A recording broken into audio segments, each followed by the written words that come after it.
சில பேர் அல்லாஹ் ரொம்ப பிரியப்பட்டுருவான். ஆனால் அவங்க ஏதாவது போய் லாக்காக இருப்பாங்க, அதை இதை செய்து உடனே அல்லாஹ் அவரை ரூக பிரிக்கிறதுக்குள்ள ஒரு ஏற்பாடு செய்வானா. அவர் மௌத்து வர்றதுக்குள்ள அவருக்கு ஏதாவது ஒரு நோயில போட்டிருப்பான்பானா, அவருக்கு ஒரு கஷ்டத்தை கொடுத்துருப்பானா, என்னத்தையாவது ஒரு சின்ன சின்ன சோதனையை கொடுத்துடுறாரு. ஏன் அல்லாஹ் ரொம்ப பிரியம் வச்சிருந்தாயே, அதனால தான் இந்த சோதனையை கொடுத்தேன். ஏன்னா என்கிட்ட வரும்போது அவனை நான் அப்படியே அரவணைக்கணும். அவன் சில தவறு செய்தான், அதை மன்னிக்கிறதுக்கு அந்த சோதனை. எங்கிட்ட நடந்த தவறை மன்னிக்க தான் சோதனை. ஒரு சின்ன கவலையை கொடுத்துருவானா அல்லாஹ். ஏன் கவலையை கொடுத்தாய்? கவலையே இல்லாத ஆளாச்சே.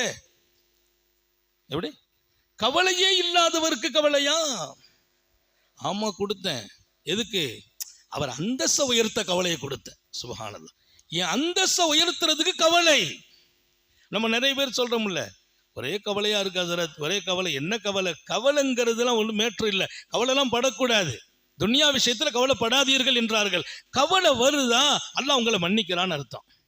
ஆக மொத்தம் அல்லாஹ் நம்மை தேர்ந்தெடுக்கிறதுக்கான சில வழிகளை அல்லாஹ் தேடிக்கொண்டு தருகிறான். இதை நம்ம புரியாம சில நேரத்தில் நமக்கு கொஞ்சம் கோபம் வேகம்லாம் வந்துடுது. எதுக்கு போட்டு சில பேர் சொல்லவே செய்கிறாங்க, ஃபோன் அடிச்சே சொல்கிறாங்க, அதில் தான் ரம்ஜானில் வசமாக மாட்டிக்கிட்டேன், ஏன் தெரியல, நான் போன வருஷமெல்லாம் ஒழுங்காக தான் இருந்தேன், ரொம்ப கஷ்டமாச்சு, ரொம்ப அது இது என்ன காரணம் தெரியல, அல்லாஹ் ஏந்தானோ நம்மோடு இப்படி நடக்கிறான். நான் சொன்னேன், அல்லாஹ் ஏந்தானோ நடக்கிறான் கேட்குறீங்கல்ல, உங்கள் மேலே ரொம்ப அன்பு வச்சு நடக்கிறான் அல்லாஹ். அவன் அன்பை புரிந்து கொள்ளணும்.